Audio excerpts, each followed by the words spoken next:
Baik, bismillahirrahmanirrahim. Assalamualaikum warahmatullahi wabarakatuh.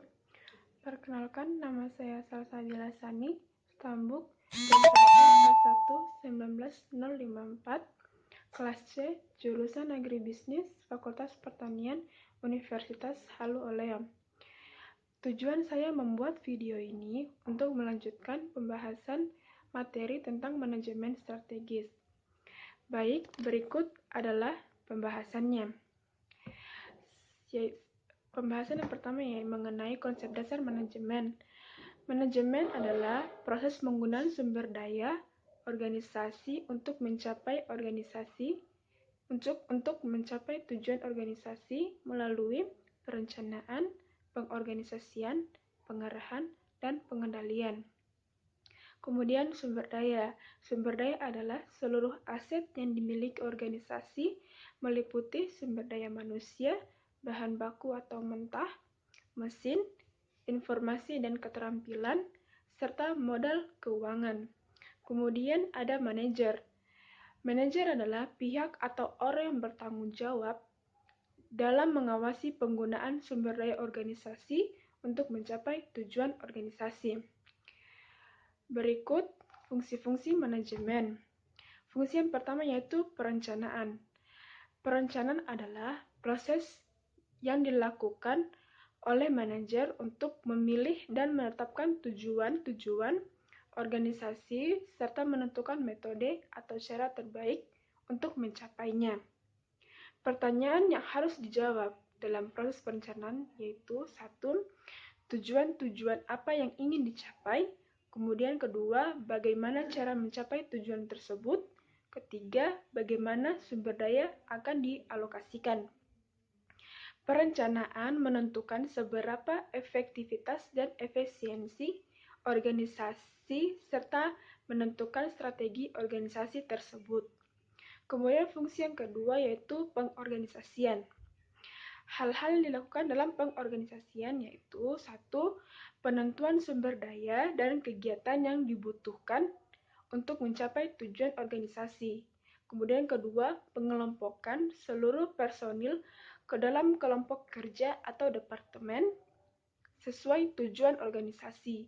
Yang ketiga, penugasan tanggung jawab tertentu. Keempat, pendelegasian wewenang yang diperlukan kepada individu-individu untuk melaksanakan tugas-tugasnya. Struktur organisasi merupakan outcome dari pengorganisasian. Kemudian yang ketiga yaitu fungsi pengarahan. Fungsi ini sering juga disebut dengan leading, directing, motivating, dan actuating. Dalam fungsi ini, manajer memberikan arahan yang jelas untuk diikuti bawahan dan membantu bawahan memahami peran yang harus mereka mainkan untuk mencapai tujuan organisasi. Fungsi ini melibatkan kualitas, gaya, dan kekuasaan pemimpin serta kegiatan-kegiatan kepemimpinan serta komunikasi, motivasi, dan disiplin. Fungsi yang terakhir yaitu pengendalian.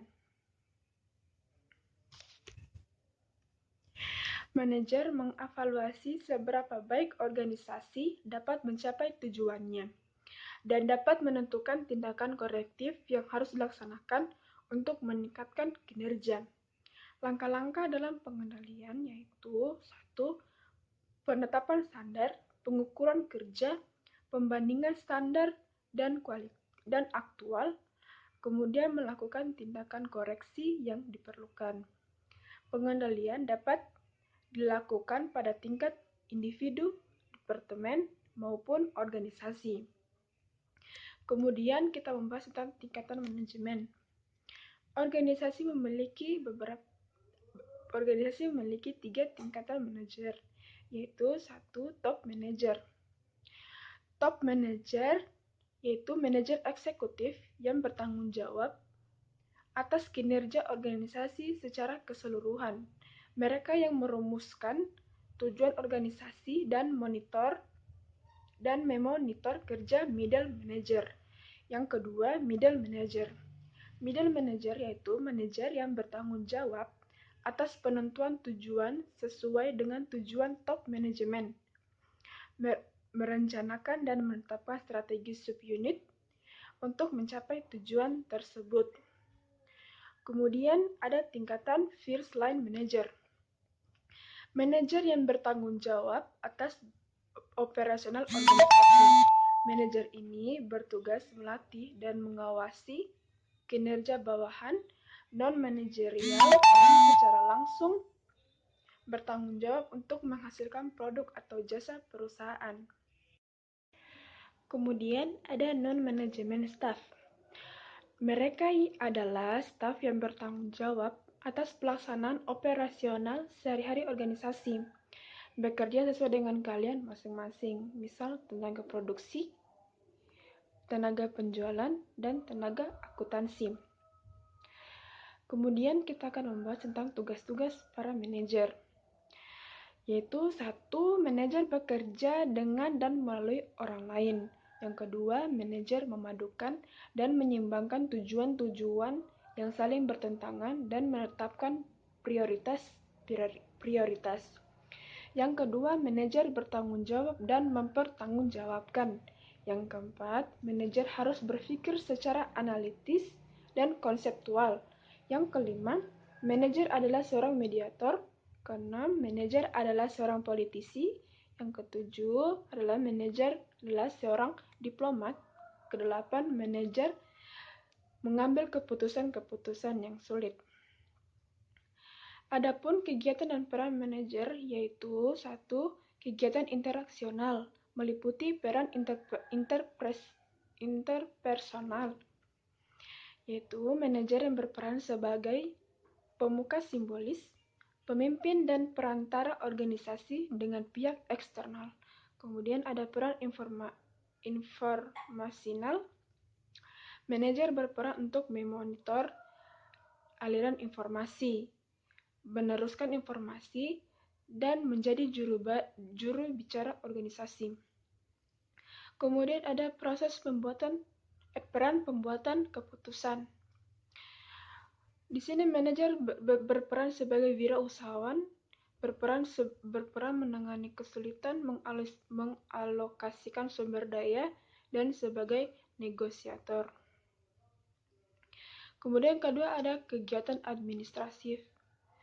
Kegiatan ini meliputi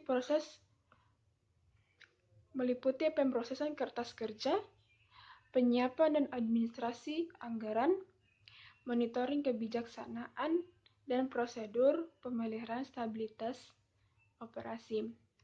Yang ketiga ada kegiatan teknis. Kegiatan ini meliputi pekerjaan dengan berbagai peralatan, pemecahan masalah teknis, dan pelaksanaan fungsi-fungsi teknis. Yang keempat yaitu ada kegiatan pribadi, meliputi pengaturan waktu, pengembangan karir pribadi, dan keterlibatan dalam kehidupan pribadinya. Adapun jenis keterampilan manajer yaitu 1. Ada keterampilan konseptual. Kemampuan ini untuk berpikir analitis dan memecahkan masalah yang kompleks. Kemudian ada keterampilan kemanusiaan. Kemampuan ini untuk bekerja sama, memahami, dan memotivasi orang lain. Kemudian ada keterampilan administratif. Kemampuan ini yang berkaitan dengan perencanaan, pengorganisasian, penyusunan personil, dan pengawasan. Kemudian ada keterampilan teknik. Kemampuan untuk menggunakan peralatan, prosedur, atau teknik dari suatu bidang tertentu. Setiap keterampilan harus dimiliki oleh setiap manajer, namun tingkatan manajemen yang berbeda akan membutuhkan proses keterampilan yang berbeda pula. Manajer tingkat atas memerlukan keterampilan konseptual yang paling tinggi, sedangkan manajer lini pertama memerlukan kemampuan teknis paling tinggi. Adapun keterampilan manusia diperlukan dalam porsi yang sama untuk tiap level manajemen. Adapun kesalahan-kesalahan yang sering dilakukan oleh para manajer yaitu 1.